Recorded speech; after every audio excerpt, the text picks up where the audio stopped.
Mbahaye karibu mvuga ngo Imana ibahe umugisha nshuti bavandimwe. Uyu munsi turi tariki enye z'ukwezi kwa gatanu 2025. Ngewe nkaba ndi Christine Komen, nkaba ndi pasiteri hano muri Colorado. Reka mbakize isengesho twishyira imbere y'Imana. Mana ishobora byose, turagushimiye kuba waduhurije hamwe kandi duturutse ahantu hagiye hatandukanye, amadini atandukanye, amashyaka menshi, kandi duturuka mu miryango ndetse n'amoko atandukanye. Ibi nta wundi wabikora uretse wowe. Ndagusabye Mana ngo ube muri iyi nteko, ari wowe uyobora, uduhe umwuka wawe wera, utuvugishe. Kandi Mana ndagusabye ngo wumve buri sengesho ryose, wumve buri gisabisho cyose kizavugirwa muri iyi nteko. Kandi ndagusabye Mana nk'uko ijambo ryawe ribivuga ngo uzasubize nk'Imana. Amasengesho azavugwa azakurikizwe n'ibitangaza n'ibimenyetso. Kandi nk'uko Zaburi 133 ibivuga ngo hahandi abavandimwe bazaza bahuje umutima, ngo Mana uzahasuka imigisha. Ndagushimiye rero ko imigisha igiye kuza, kandi koko ugiye kudukiriza igihugu. Nkaba mbisabye nizeye mu izina rya Yesu.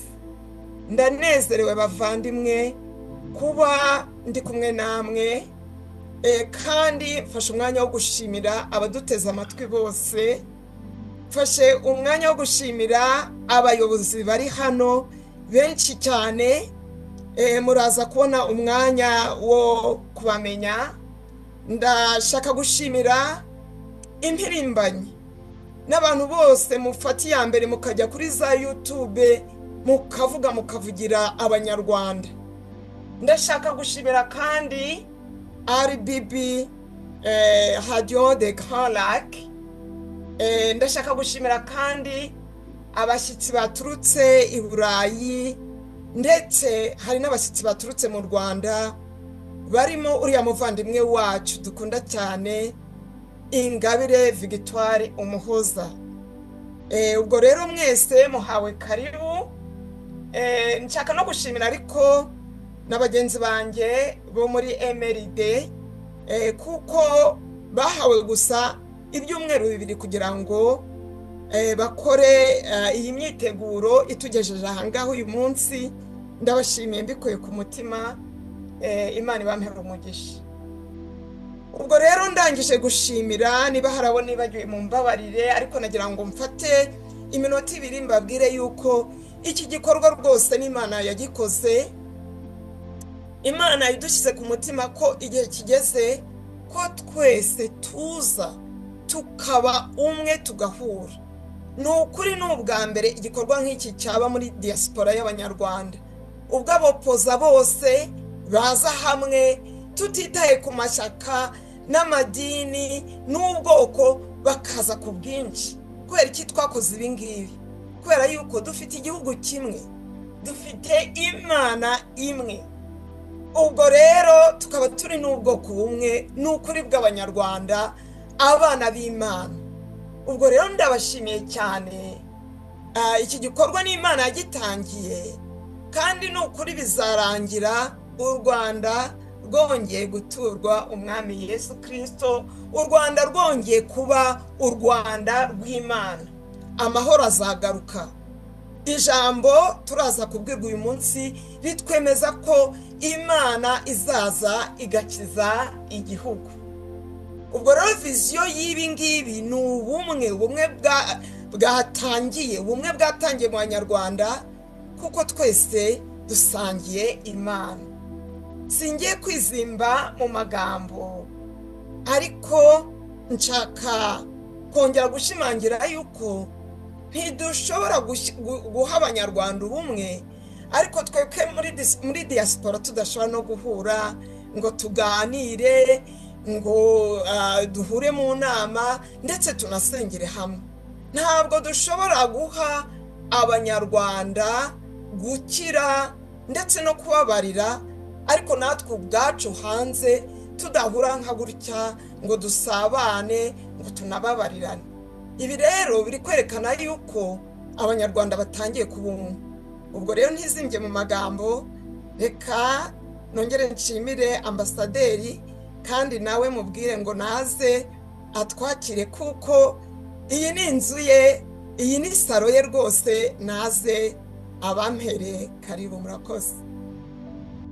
Nari nabasuhuje. Reka rero twinjire mu masengesho. Mfite akaririmbo gato cyane ngiye gutangiza, kuko turi munsi y'ukuboko kw'Imana, turi imbere y'ibirenge by'Imana.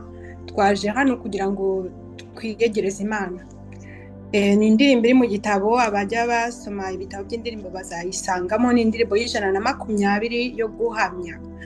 Mw'ijuri imbere y'Imana mfite umuntu mvugira, n'umukuru w'abatambyi, kandi yitwa Rukundo.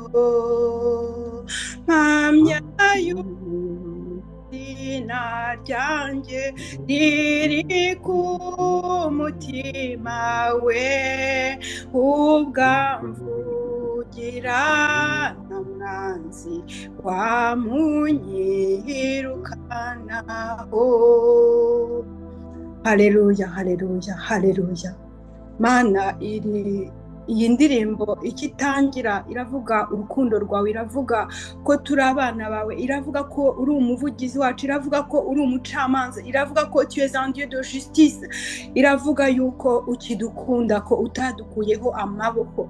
Ariko ijambo ryawe rikatubwira ngo nul ne peut voir Dieu s'il ne se sanctifie.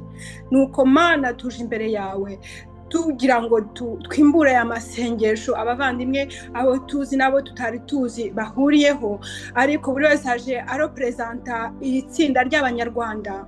Kandi twebwe twamye duhagarara hano mu cyuho, twitambitse, turirira Ingabire, turirira Cyuma Hasani, turirira Theo, turirira Bicahaga, turirira Banyesi, turirira Abanyarwanda bose, turirira n'abapfakazi, turirira abasenyerwa, turirira abahutazwa, turirira abicwa, turirira abacunaguzwa, turirira abacirwa mu maso, turirira abagwa hirya no hino ku isi.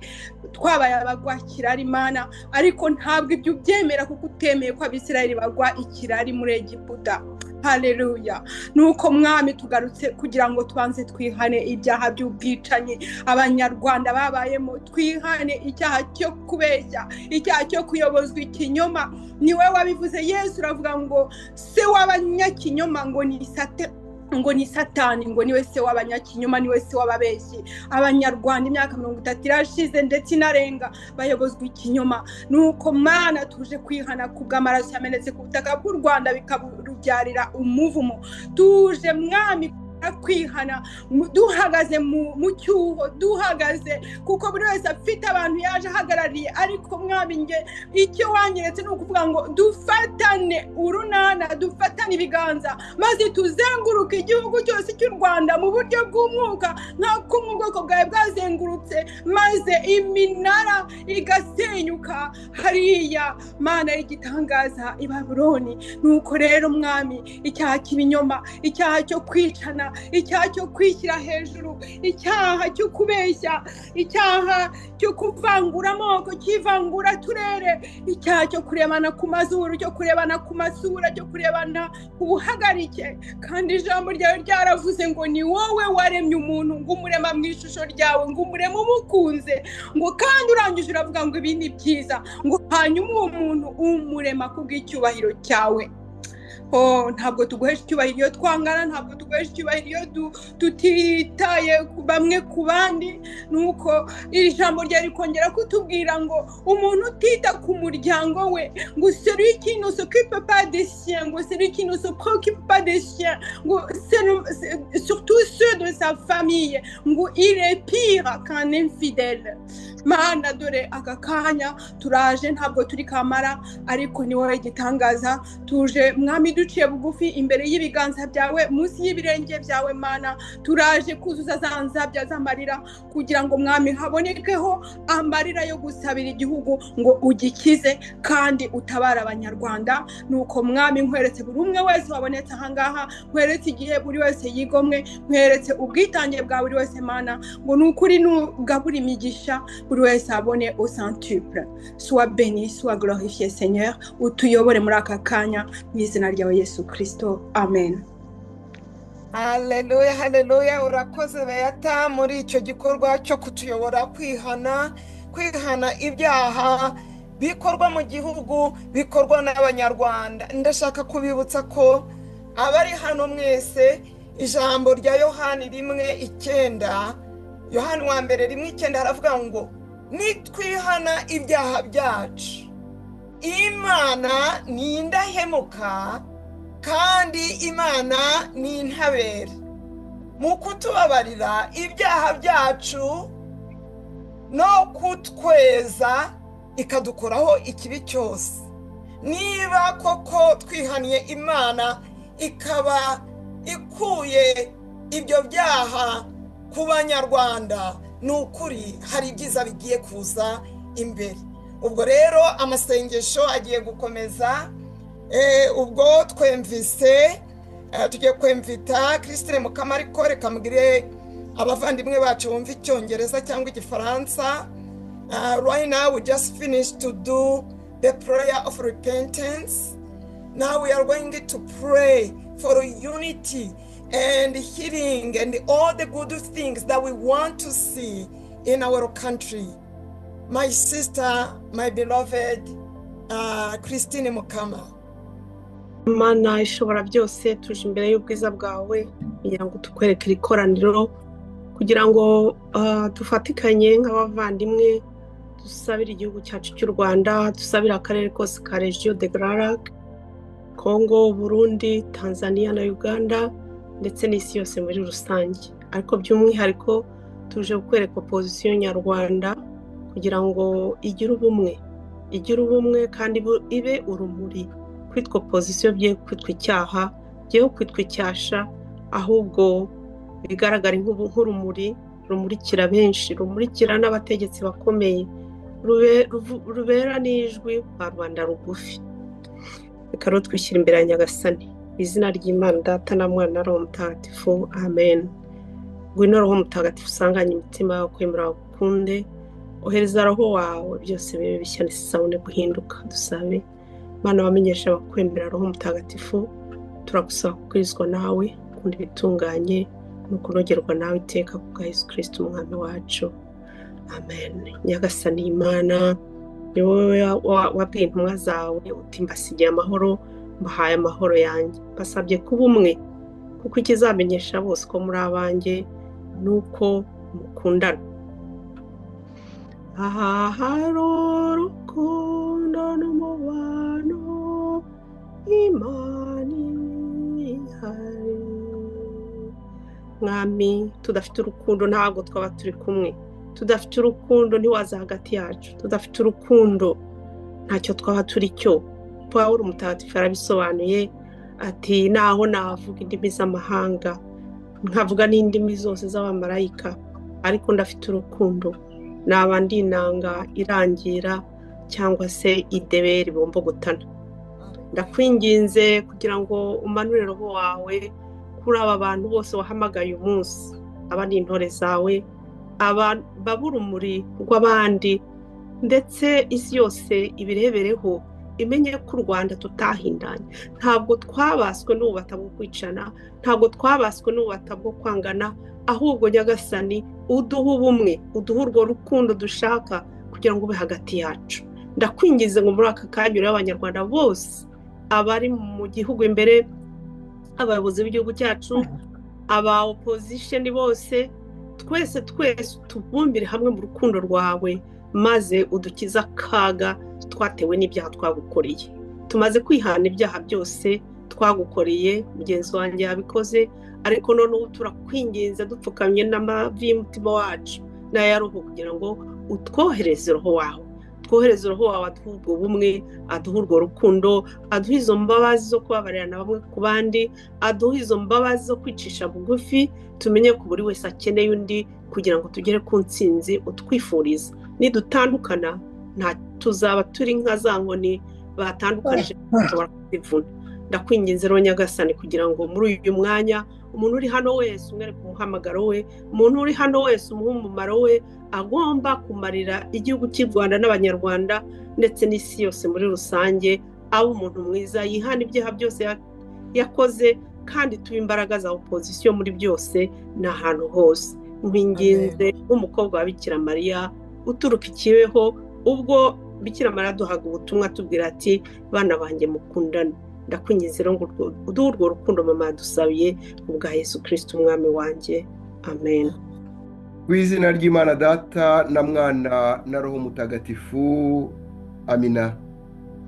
Akira uru Rwanda Mana ihoraho, akira imitima yuzuye intimba, akira imfubyi n'abapfakazi, akira abahemu n'abahemukiwe, ubahinduremo abatagatifu. Ntangije iyi ndirimbo y'umuvandimwe n'inshuti yacu Mihigo Kizito w'ikibeho wanjye kugira ngo idufashe gusengera u Rwanda no kuboha shitani n'ubushitani bwe no kwirukana ikizira binjije ahera mu Rwanda. Nyagasani Mana yacu, niwe watubwiye uti dore mbahaye ububasha bwo kuribata inzoka na za manyenga, nubwo gutsinda umwanzi wese, kandi nta kizabashobora, nta kizabahungabanya. Muri uyu mwanya fasha umusaraba wawe Nyagasani Yezu Kristo mu biganza byanyu, kugira ngo ku bubasha waduhaye bwo kuboha za manyenga, tuboshye manyenga zose zo mu Rwanda, tuboshye shitani n'ubushitani bwe, tuboshye ikibi cyose mu gihugu cyacu. Nyagasani Mana, tuboshye abicanyi, amacakubiri, irondakoko mu nyangire, mu nyumvishirize, ubukinduzi n'ibindi byose byokamye u Rwanda. Tugutuye abanyarwanda bose Mana ihoraho. Kiza kandi wunamure u Rwanda n'abanyarwanda n'akarere dutuyemo, uturinde abantu bose bamena amaraso, uturinde ubugahini n'umutima w'ubugome n'ubwicanyi. Mana ihoraho, dukize ubugwari n'ubunebwe bituma duharira abandi ibyo twebwe ubwacu twari dukwiye gukora. Nyagasani Mana, turinde guharira abandi, uturinde guharira, ahubwo duhe imbaraga n'ubutwari, maze twese duhagurukire uru rugamba rwo kubohoza gakondo. Nyagasani, dukure ku ngoyi y'ubwoba, ku ngoyi yo gutinya baranyica, ku ngoyi yo guhora iteka dutekereza ko ari abanyamahanga bazabohora u Rwanda. U Rwanda ruzabohorwa n'abanyarwanda, kandi u Rwanda twemeje kurubohora mu izina ryawe Nyagasani, nk'uko wabiduhayemo ubwo bubasha. Tuboshye ikibi cyose, ariko tunabohoye imitima n'imbaraga zishaka gakondo abanyarwanda twese duhuriyeho. Mana, umvira isengesho, maze uhe umunyarwanda wese, uhe umuntu wese utuye muri kariya karere ububasha n'ubushobozi, ubushake n'imbaraga byo gukora icyiza no kuzindukwa ikibi, bwo kumvira Imana kurusha uko twumvira abantu. Reba abanyamadini bose Mana, reba abanyamatorero bose Mana, ureba abayobora za kiliziya zo mu Rwanda, ubahe ubutwari bwo kuva mu gikonoshwa cy'ubwoba, basohoke bavugire imfubyi n'abapfakazi, bavugire abasenyerwa, bavugire abamburwa utwabo, maze u Rwanda washatse ko ruba igihugu cyiza, igihugu kiryoshye, kiryoheye abagituye, gira amahoro, rugira amahoro, kandi ayo mahoro tuyasakaze ku isi yose n'aho dutuye. Ntihagire umuntu n'umwe utinya gusubira mu Rwanda avuga ngo baranyica. Umuntu wese aje mu Rwanda uko ashaka, arusohokemo uko ashaka, kibe igihugu agahugu gato ariko igihugu kinini cyagutse nk'uko ijambo u Rwanda rubivuga. Mana, twizeye ko ibyo twasabye twabihawe, kuko byo twabisabye mu izina ritagatifu rya Yezu Kristo umwami wacu, we mubana mugategekana mu bwa Roho Mutagatifu, mukaba Imana iteka ryose. Amina. Ku izina ry'Imana Data na Mwana na Roho Mutagatifu. Amina. murakoze muri ayo masengesho meza. Ni ukuri uri kumva ko hari imbaraga zidasanzwe, uri kumva ko hari ubwiza bw'Imana, uri kumva ko umwuka yamanutse rwose ari hamwe natwe. Thank you so much for those wonderful prayer of repentance, of healing, of unity. Now our next guest is Mr. Kayitare Bernard. Without delay, let me ask him to come and share from his heart as well. Murakoze cyane Pastor Christine. Nge uretse ko numva nyine umwuka watangiye kuzamuka, ndumva ubushyuhe buri mu mubiri, nzi neza ko ariko bimeze no ku banyarwanda. Akange abateguye aya masengesho bampaye ni ugusoma iyi passage, and je vais vous demander de m'accorder de le faire en français, en anglais, en Nyarwanda. I'm going to read this passage in Nyarwanda, French, and English. Passage bampaye iri mu ngoma za kabiri, umutwe wa karindwi, umurongo wa 14. Baragira bati, niba abantu banjye bitiriwe izina ryanjye bicishije bugufi bagasenga bakanshaka bagahinduka bakareka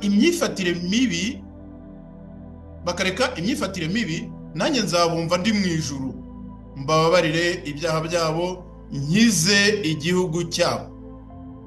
Iri ni ijambo ry'Imana.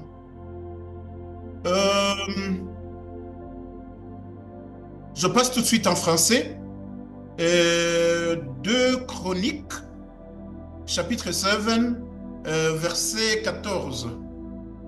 Si mon peuple, sur qui est invoqué mon nom, s'humilie, prie cherche ma face et se détourne de ses voies mauvaises, moi, je l'écouterai des cieux.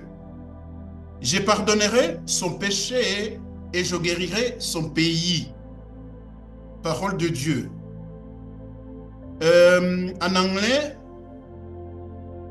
it reads as follows: 2 Chronicles chapter 7 verse 14 states that if God's people humble themselves, pray, seek his face, and turn from their wicked ways, he will hear from heaven, forgive their sin, and heal their land. This verse is okay. It ends here. Mumpaye akanya wenda navugaho bikeya aho turimo gusabwa kwicisha bugufi.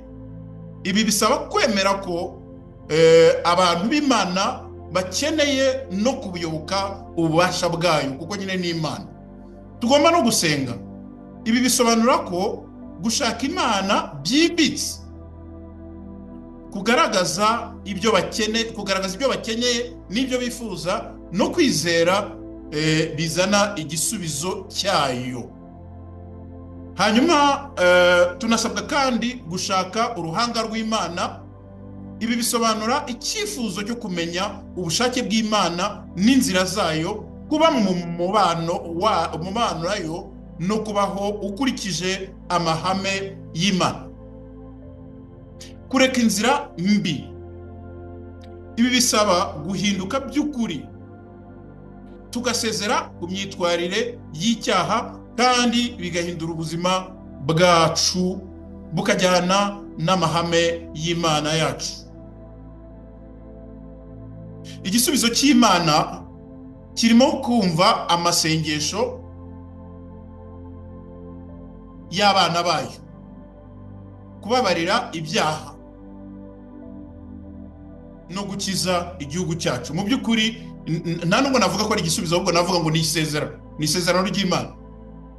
Niba dusenze iratwumva, niba dushatse kwanga ibyaha byacu no kubivaho burundu irabitubabarira. Ikiba gisigaye noneho ni ukutubohorera igihugu, ikagikiza, ikanakiduha, ikongera ikakidusubiza, kuko mu by'ukuri tuba twaracyambuwe nyine n'izi nzira mbi tugenderamo. Munyemereye, ndumva hari iminota mwampaye itari yarangira, nagira ngo nongereho ko abagize amahirwe yo kujya mu misa ntagatifu uyu munsi, twabwiwe ahantu Yezu Kristu yagiye atungura abigishwa be bari ku kiyaga. Nibaza ko bari bashonje, arababwira ati mwebwe nimurebe hariya amafi araza. Ariko hagati na hagati muri icyo kiganiro aza kubwira uwitwa Simon Pierre, aramubwira ati ariko Simoni mwene Yona, ubundi urankunda? Agira rimwe, agira kabiri, agira gatatu. Aramubwira ati niba ari byo, noneho niba koko ari byo, ragira intama zanjye. Ese koko ko duteraniye ahangaha tuvuye muri backgrounds zinyuranye, tukora ibintu binyuranye, icyita rusange gusa ari uko turi Abanyarwanda, ariko ubundi dukunda Imana yacu? Niba tuyikunda ifite ikintu dusaba. Nge numva ari ahangaha narekera nkavuga nti reka noneho dukore iki dusaba. Iragira iti muragira intama zanjye. Hari abo bantu Paji Jean Bosco amaze kuvuga mu kanya, ngira ngo na Madame Beata yabavuzeho. Abo bantu niba dukunda Imana nitugire icyo tubakorera. Imana ishimwe cyane, twese duha umugisha. Murakoze cyane. At this time, I would like my good friend, my brother Eliel, to be ready, and after him, Sister Peggy, Ambassador of Christ, she's going to come and pray for us all and for Rwanda. So, brother Eliel, ndagira ngo mbashimire cyane kuba mwarantumiye kugira ngo nze dusengere hamwe. Ariko rero ndagira ngo mbabwire ko dukunda Abanyarwanda bose, kandi ko turi hamwe tuje kubasengera. Ndagira ngo ko mwansabye kugira ngo naye mbivuge mu Cyongereza, ndagira ngo mpindure nshyiremo mvuge ibyo nateguye mu Cyongereza. Today, brothers and sisters, we are here to give praise, gratitude, and to thank God to be here, joined together in prayer. I would like to emphasize the text that was given to me, the 2 Chronicles 7 verse 14.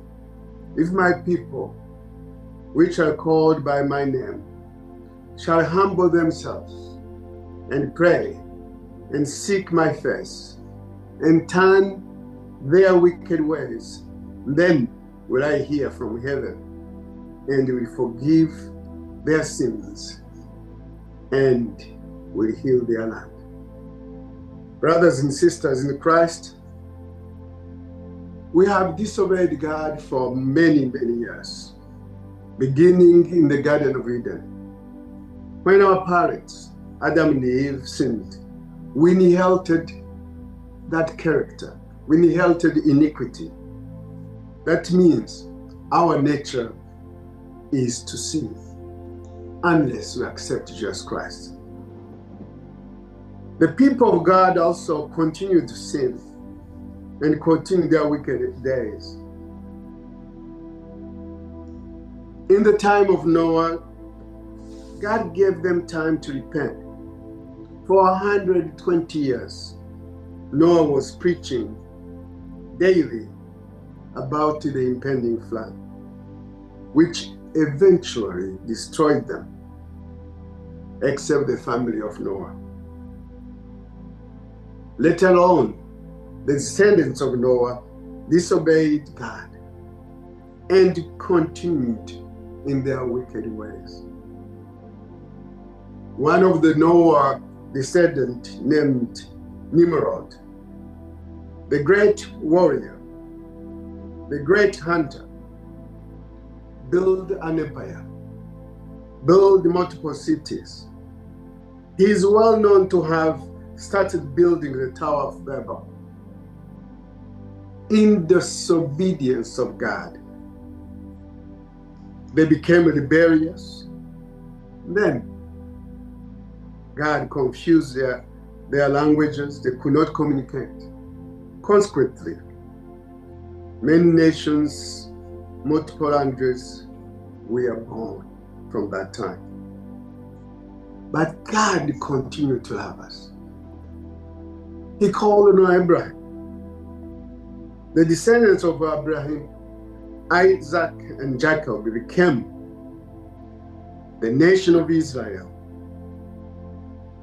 Israel was supposed to be an example to all surrounding nations, to everybody, in teaching them who's God, His character, His love, His creation, His salvation and redemption, to let them know about Jesus Christ, the Son of God, our Savior, who loves us always, that will come to die for us so that you can be saved. Romans 8 verse 37 to 39. But in all this we are more than a conqueror through Him who loved us. I am persuaded that neither death, nor life, nor angels, nor principalities, nor powers, nor things present, nor things about to be, nor height, nor depth, nor any created thing shall be able to separate us from the love of God in Jesus Christ our Lord. But the people of Israel, the nation that was supposed to teach us, supposed to teach all the nations about God, they also continued to sin. They disobeyed God. Israel was taken into captivity to Babylon for 70 years. While they were in slavery in Babylon, the king Nebuchadnezzar, who was the emperor of Babylon, had a dream.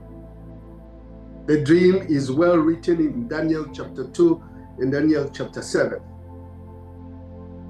He dreamed of a large statue made of gold, silver, brass, iron, and iron clay. Of course, the gold represented Babylon Empire, the head. The chest, silver, represented the Medo-Persian Empire.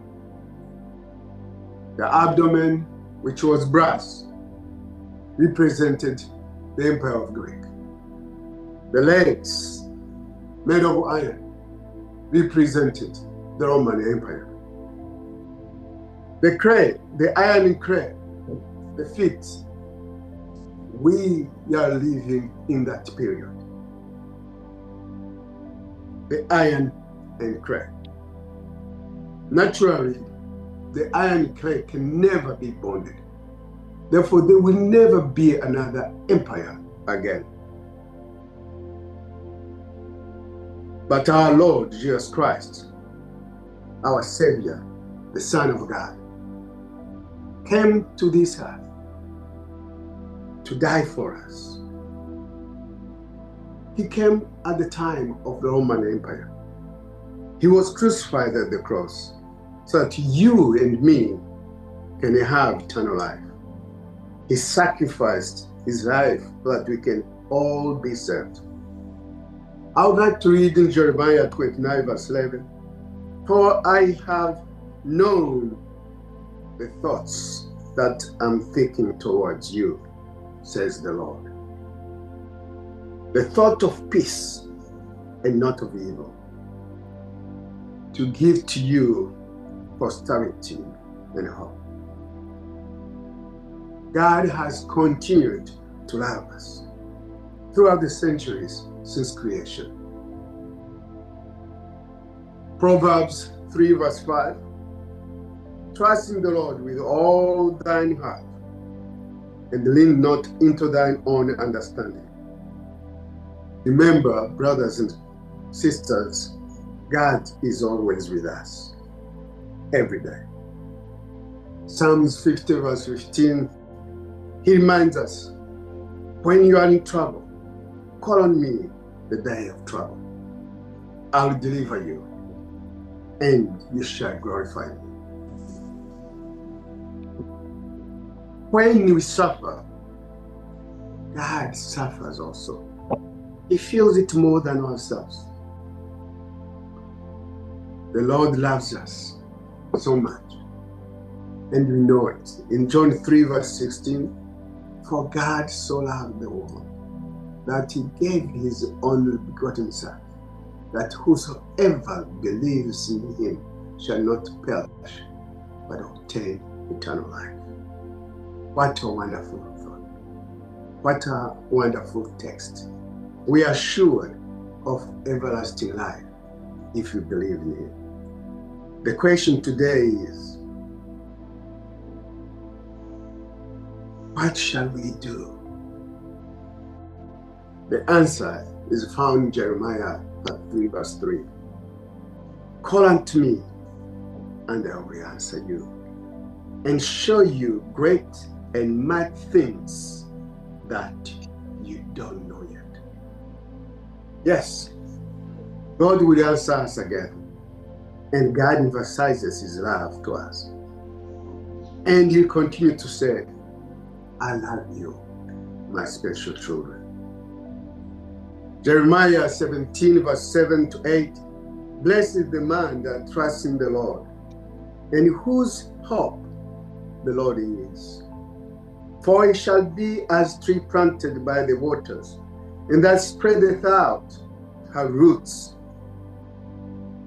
cometh, but her leaf shall be green always, and shall not be careful in the year of drought, neither shall cease from yielding fruits. Brothers and sisters in Christ, we are living in the time of clay and iron. They will never be bonded. There will never be another kingdom. And to be precise, there will never be an empire again. The only kingdom that I know that will never be destroyed, that will be there forever and ever, that's the kingdom of God. That's the kingdom of God. There are two commandments that the Lord gave us to practice, to write on our hearts and mind. One, love God with all your heart, soul, and mind. Two, love your neighbor as yourself. The question is, who's your neighbor? Any person that we meet, the person that we come in contact with, the person that needs, that person is our neighbor. That's my wish for you and for me today, that we shall be complete brothers and sisters in Jesus Christ. Today the question is, whom shall we serve?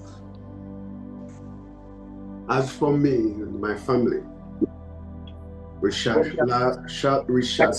the Lord, our God, our Savior, always. Amen. Amen. And brother, thank you for that word. It was a strong word. Thank you, Lord. I want to start with honoring God. The Lord is King. Let the nations tremble. He sits on his throne between the cherubim. Let the whole earth quake. The Lord sits in majesty in Jerusalem, exalted above all nations. Let them praise your great and awesome name. Your name is holy, mighty King, lover of justice. You have established fairness. You have acted with justice and righteousness throughout Israel. Exalt the Lord our God. Bow low before his feet, for he is holy. Thank you, Lord. Father, I just come before you and I humble myself before you, oh God, for this honor to pray for your people. And the Lord is saying to his people, you shall not be moved. Psalm 125:1.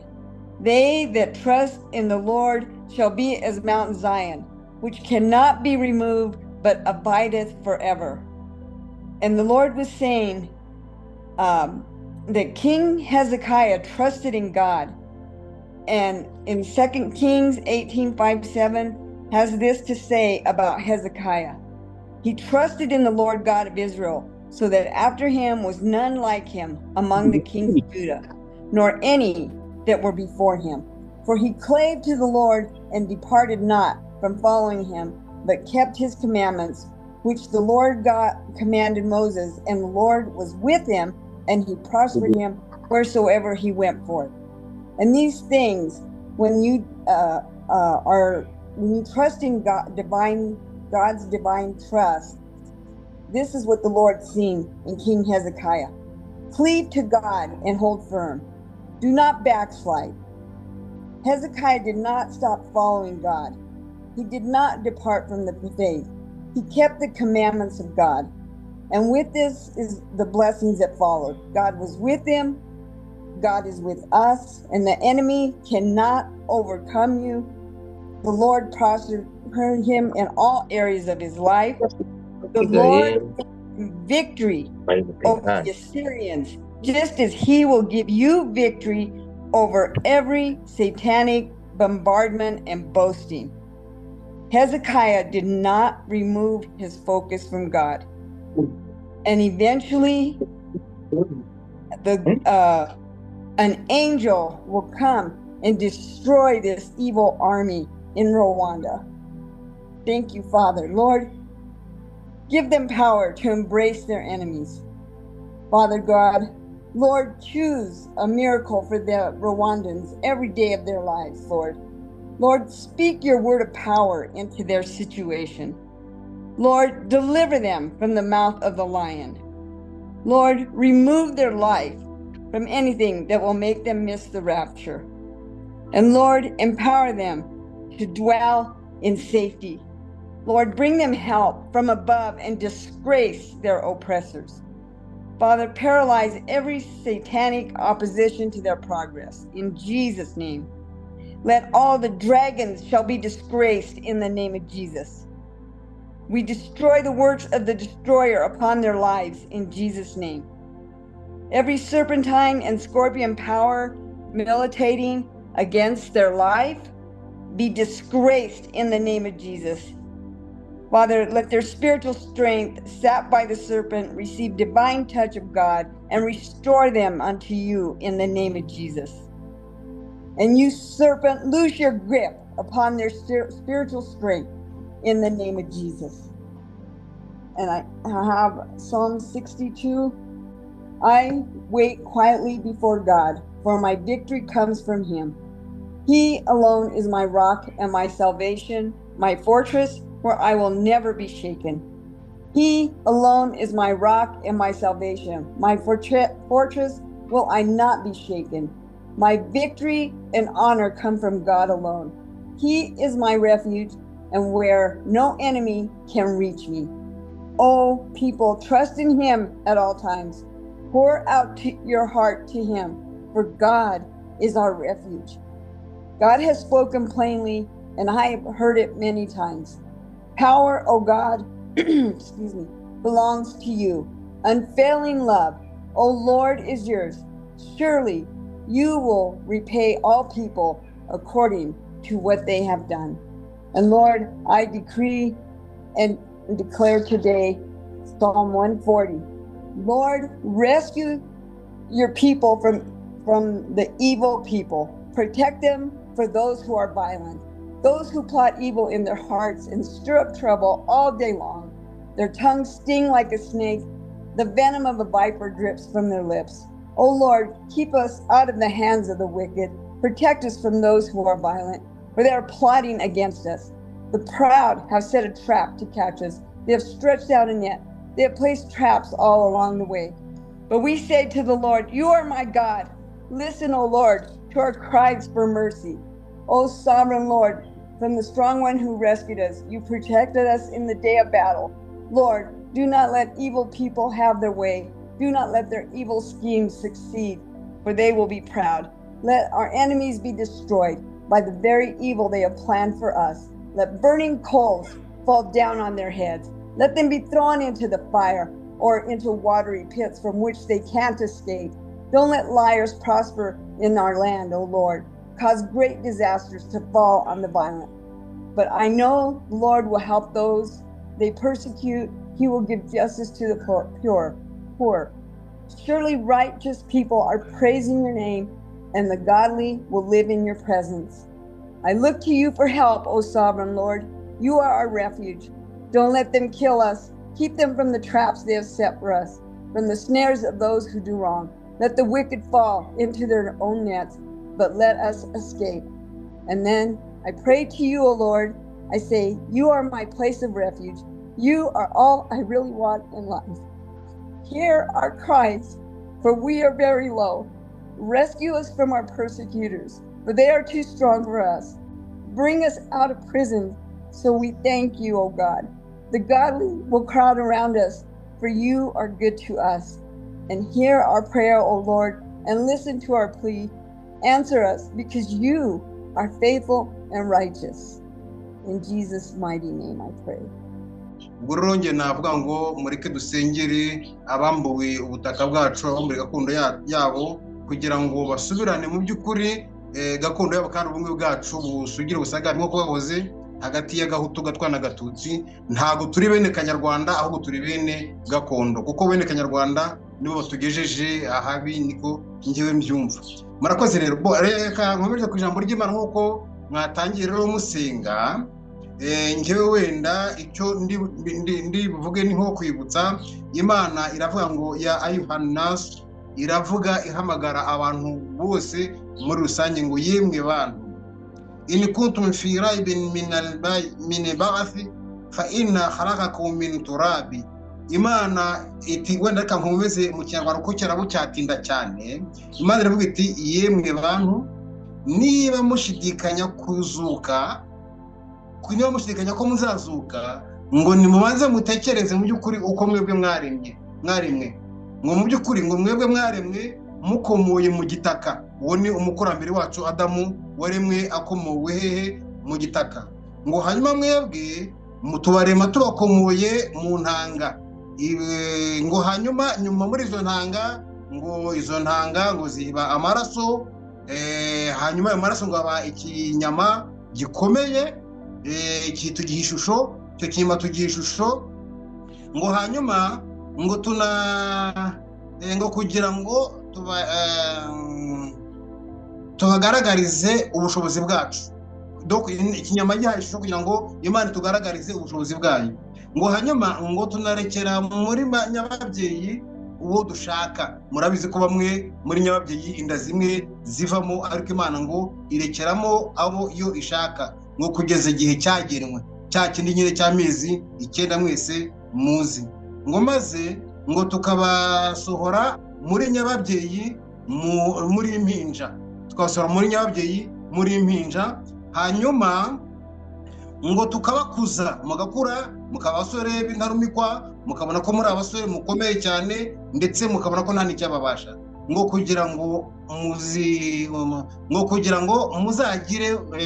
muzagire mu gihe cyanyu cy'ubukure, maze mugakura nyine. Ngo no muri mwe hari abapfa mutarageza icyo gihe cy'ubukure, ngo ndetse no muri mwe hari abagera mu zabukuru bakamera nk'aho batigeze bagira icyo bamenya. Murabizi ko abantu bagera bagakura, noneho bagahinduka nk'abana, ubwenge bukagenda, rwose abantu mbese bagasigara ari abantu bakagira impuhwe. Kandi burya iyo umuntu ageze muri icyo gihe, birya bitwa nuko umuntu yaruhije ko iyo usanze winjira mu nzira urugira impuhwe ukarutwara, ukavuta injarurira rukure. Ariko iyo umuntu ashaje yasubiye bwana, mu by'ukuri nta muntu ukimugirira impuhwe, abavuga ngo ku rusaza ubundi ntabwo rwabyaye, kuki ababyeyi abana barwo bari hiye. Ugasanga mbese ibintu bibaye ibincika. Ngo ndetse ngo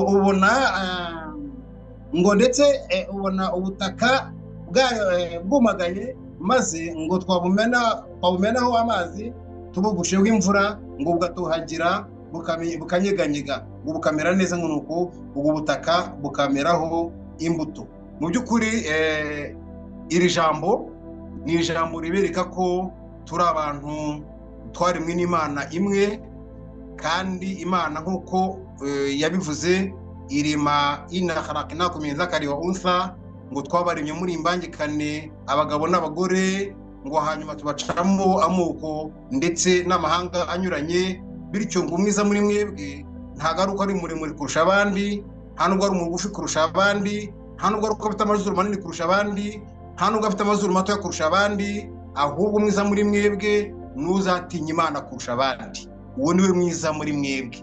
Ntago mwiza muri mwebwe rero awuza bari muremure.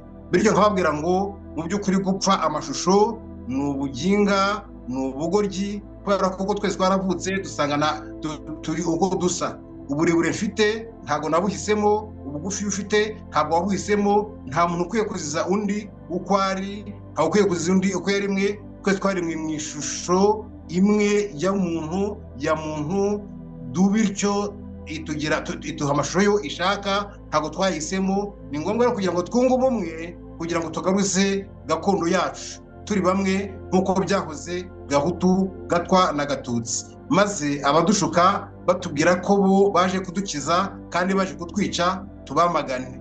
Maze abaje babeshya ngo u Rwanda rwose n'isi, tubabwire tuti ntago isi yose ari iyanyu, isi n'iy'ibiremwa byose Imana yaremye bigomba kuyibaho kandi bituje, bifite umutekano. Bityo rero nkaba mbashimira kuba mumpaye iri jambo Imana nibishaka tuzakomeza, ariko mbasaba ko twakunga ubumwe kugira ngo tubashe guhuza gakondo yacu. Umuhutu ntidukomeze kumva ko igihugu kiriya gihugu ari igihugu cy'abatutsi, kuko mu by'ukuri abatutsi baricwa. Iyo tuvuze ngo ni igihugu cy'abatutsi tuba dukoze mu jisho, tuba duciye ababyeyi ba Kizito, bari ikibazo Rwigara bari ikibazo. Donc tuba numva ngo iyo tuvuze ngo igihugu ari cy'abatutsi, mu by'ukuri hari amoko tuba twikuyeho, kuko tuba twikuyeho amaboko akomeye, kuko kuva na kera na kare mu gihe bari abantu ngo bitwa batwise abanyarwanda bataraza, twese abatutsi abatwa twabanaga muri kuriya butaka, kandi neza baza banda batwica, bafata baduca. Murakoze kubera ko igihe turi kugenda. Message ushobora nguha amasegonda 30 y'ibumbe, noneho dukomeze abakurikiraho iminota ibiri. Reka ntabatindiye soze na mu masegonda atarenze 10 mbashimire mbabwira ko gusa ntago dushobora kubona igihugu tutagize ubumwe, kandi igihe cyose tuzadutoranya amoko tuvuga ngo uyu ni muremure uyu ni mugufiya, dutinyana kubera uko dusa, tuzaba turi mu buyobe. Murakoze, murakarama. Dieu Tout-Puissant, nous nous tournons vers toi avec humilité et espoir. Nous prions pour la paix, la réconciliation et l'unité dans notre pays, le Rwanda, et dans toute la région des Grands Lacs. Seigneur, nous demandons ta bénédiction pour notre peuple qui a souffert pendant trop longtemps. Nous prions pour que les blessures du passé soient guéries et que les divisions soient surmontées. Nous te demandons de nous donner la sagesse et le courage de travailler ensemble pour bâtir un avenir meilleur pour tous les Rwandais.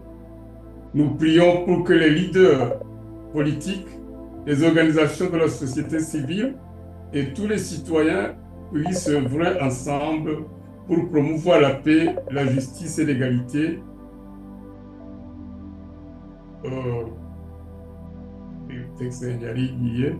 L'égalité.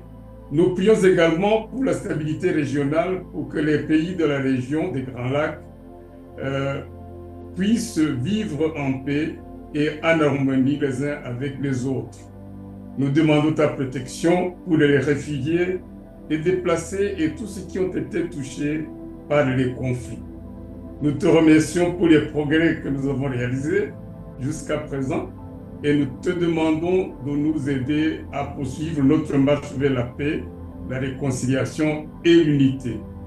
Nous implorons enfin ta miséricorde pour que ta grâce s'abatte sur les cœurs de nos représentants pour qu'à l'aide des États-Unis, ils parviennent à un accord pour une paix durable pour toute la région des Grands Lacs. Que ta bénédiction soit pour nous, que ta bénédiction soit sur nous, que ta paix soit dans nos cœurs et que ton amour soit notre guide. Par Jésus-Christ, notre Sauveur, nous te prions. Amen. Amen. Mbanje kubashimira kuba mwaragize iki gitekerezo. Vivre en paix et mourir heureux.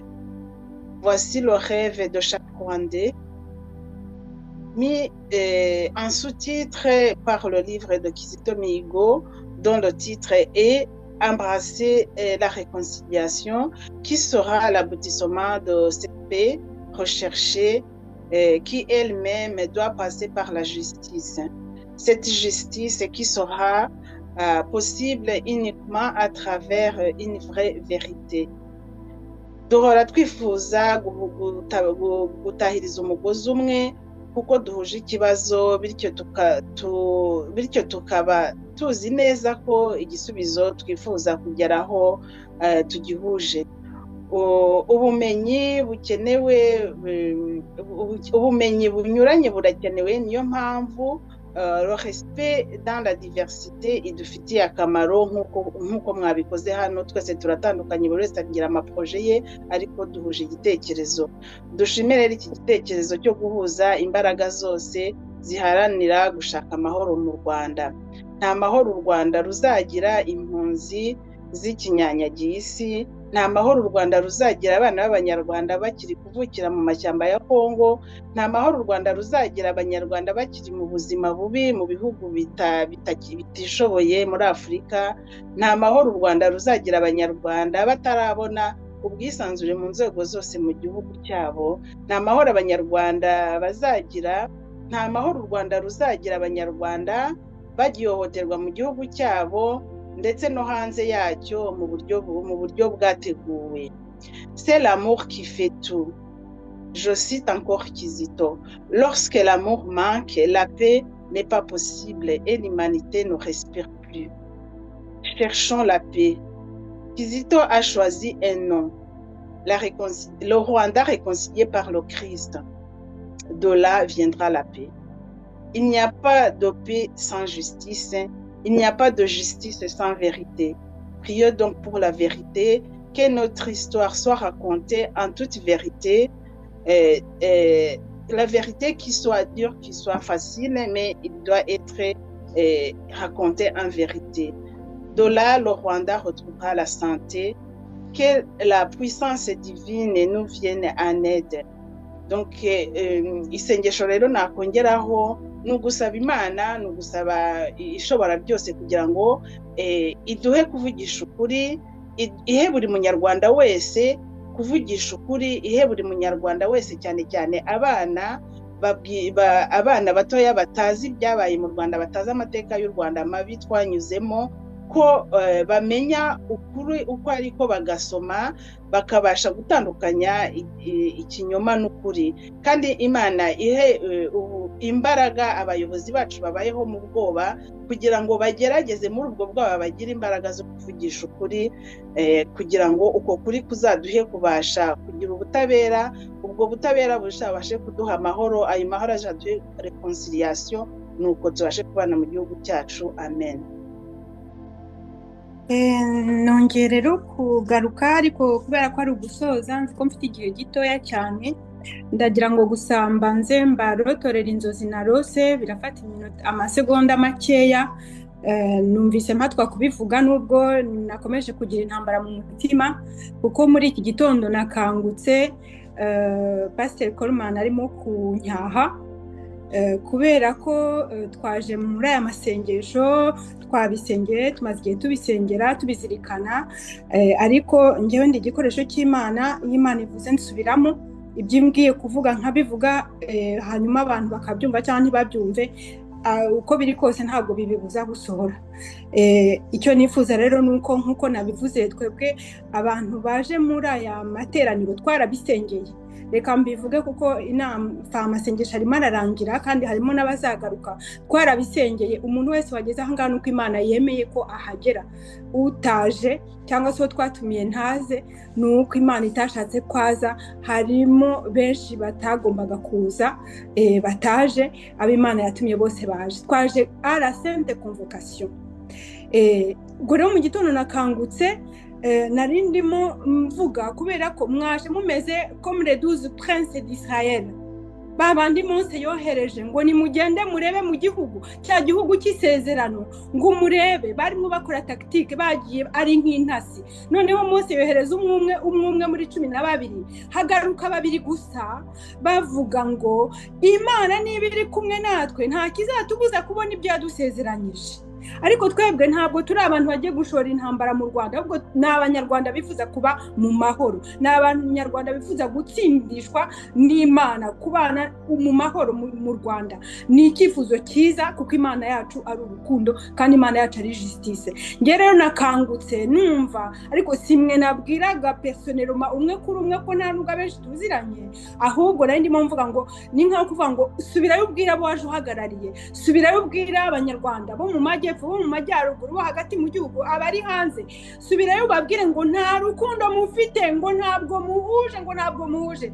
Naraye ndimo gusakuza ibyo bintu, nakangutse nshidutse gutya. Pastor arimo kumbwira ati Beatati, uziko twatumiye abantu kugira ngo dusengere hamwe, noneho dutuze, ati kuri mwo bakabukira. Nuko nakangutse. Ubwo rero nge inzozi ndota, bwa mbere bajyaga bavuga ngo abantu bakabya inzozi, ariko si inzozi, niyerekwa. Ibintu byose nagiye ndota ntabwo ubu nabivuga aka kanya, nta na kimwe kitasohoye. Hari ibyo ngifitiye regret kwa igihe nabirotaga ntabashe kubibwira abantu ko ntabwo nari nzi uburemere bifite kandi harimo benshi byari gukiza. Harimo n'ibindi nagiye ndota mbimenyeye nabirota nabivuga abo nabibwiye bikabagirira akamaro. Imana iduha umugisha. Ubwo rero ndatambutse byihutirwa cyane, nzi ko narengeje. Ngiye gusoma ijambo mutwaraho impamba ryo kumeditaho, ni mu Migani Proverbe 21, mfite Bibiliya y'Igifaransa, Imigani 21 guhera ku murongo wa 6 kugeza ku wa 13. Abatabibonye aka kanya mu bisomera iwanyu cyangwa mu bisome muri Bibiliya y'Ikinyarwanda, generali tuba dufite verse zimwe. Iryo jambo ngiye kusoma mu Gifaransa nihuta, riravuga ngo des trésors acquis par une langue mensongère sont des vanités fugitives et l'avant-coureur de la mort. La violence des méchants les emporte parce qu'ils refusent de faire ce qui est juste. Le coupable suit des voies détournées, mais l'innocent agit avec droiture. Mieux vaut habiter à l'angle d'un toit, murabona kuri toit ku gasongero k'inzu ngo muri kwe, ngo mieux vaut habiter à l'angle d'un toit, ni nko kuba utendetse ahantu hejuru y'inzu y'umuntu, ngo que de partager la demeure d'une femme querelleuse, cyangwa aho kuba mu nzu nziza nyine idafite amahoro. Abantu benshi bari hanze n'icyo ngicyo, harimo abari kuba bafite ubutunzi bari mu Rwanda, ariko uyu munsi benshi baba à l'angle d'un toit au lieu de partager la demeure d'une femme querelleuse. L'âme du méchant désire le mal, son ami ne trouve pas grâce à ses yeux. Quand on châtie le moqueur, le sot devient sage. Quand on instruit le sage, il accueille la science. Le juste considère la maison du méchant. L'Éternel précipite les méchants dans le malheur. Celui qui ferme son oreille au cri du pauvre criera lui-même et n'aura point de réponse. Que Dieu nous bénisse. Seigneur, nous te bénissons, nous te glorifions. Nous sommes ébahis par ta grâce, par ta volonté, par ton amour. Nous bénissons vraiment profondément et avec toute notre gratitude que nous t'apportons parce que tu as été là avec nous. Nous avons senti les anges qui écrivent les livres de promesses et de souvenirs. Et nous voulons, Seigneur, nous humilier devant toi et te glorifier parce que toute la gloire, Seigneur, elle est à toi. Toute la louange, elle est à toi. Nous sommes vraiment... de façon inouïe, nous sommes vraiment au pied de ta grâce et nous nous en réjouissons. Et nous voulons, Seigneur, te confier chacun, tout un chacun qui est venu, qui a passé son temps, Seigneur, que tu le bénisses et que tu continues à parler au cœur des Rwandais et que tu continues, Seigneur, à parler à tous les Rwandais. Ukomeze kuganiriza abanyarwanda, ukomeze kubibutsa yuko bafite toujours la liberté de penser, ko bafite uburenganzira bwo gutekereza, ko bafite uburenganzira bwo kwifuza icyiza, ko bafite uburenganzira bwo kuvuga bati turi imitwe ntabwo turi imirizo. Tuguhaye icyubahiro rero Mana, komeza kubana natwe kandi ubushake bwawe bwo bukomeza gukorwa. Ugire neza Mwami kubwa buri wese wafashe igihe cye ndetse n'uwagize icyo akora, kandi n'ukuri abanyarwanda bakugireho umugisha. Ntabwo twibagiwe Idamange, ntabwo twibagiwe Victoire Ingabire, ntabwo twibagiwe Karasira, ntabwo twibagiwe umunyarwanda wese aho ari, wa wundi wicara akaririmba ya ndirimbo nk'imwe Abisirayeli baririmbaga bavuga bati ku nkombe y'imigezi y'i Babuloni, iyo twahicaraga twarahaririraga kandi tukaharirimbira indirimbo. Ati noneho abari baradutwaye bakatubwira ngo nimuturirimbire za ndirimbo ziwanyu. Batese twaririmbira gute indirimbo z'uhoraho muri iki gihugu cy'amahanga?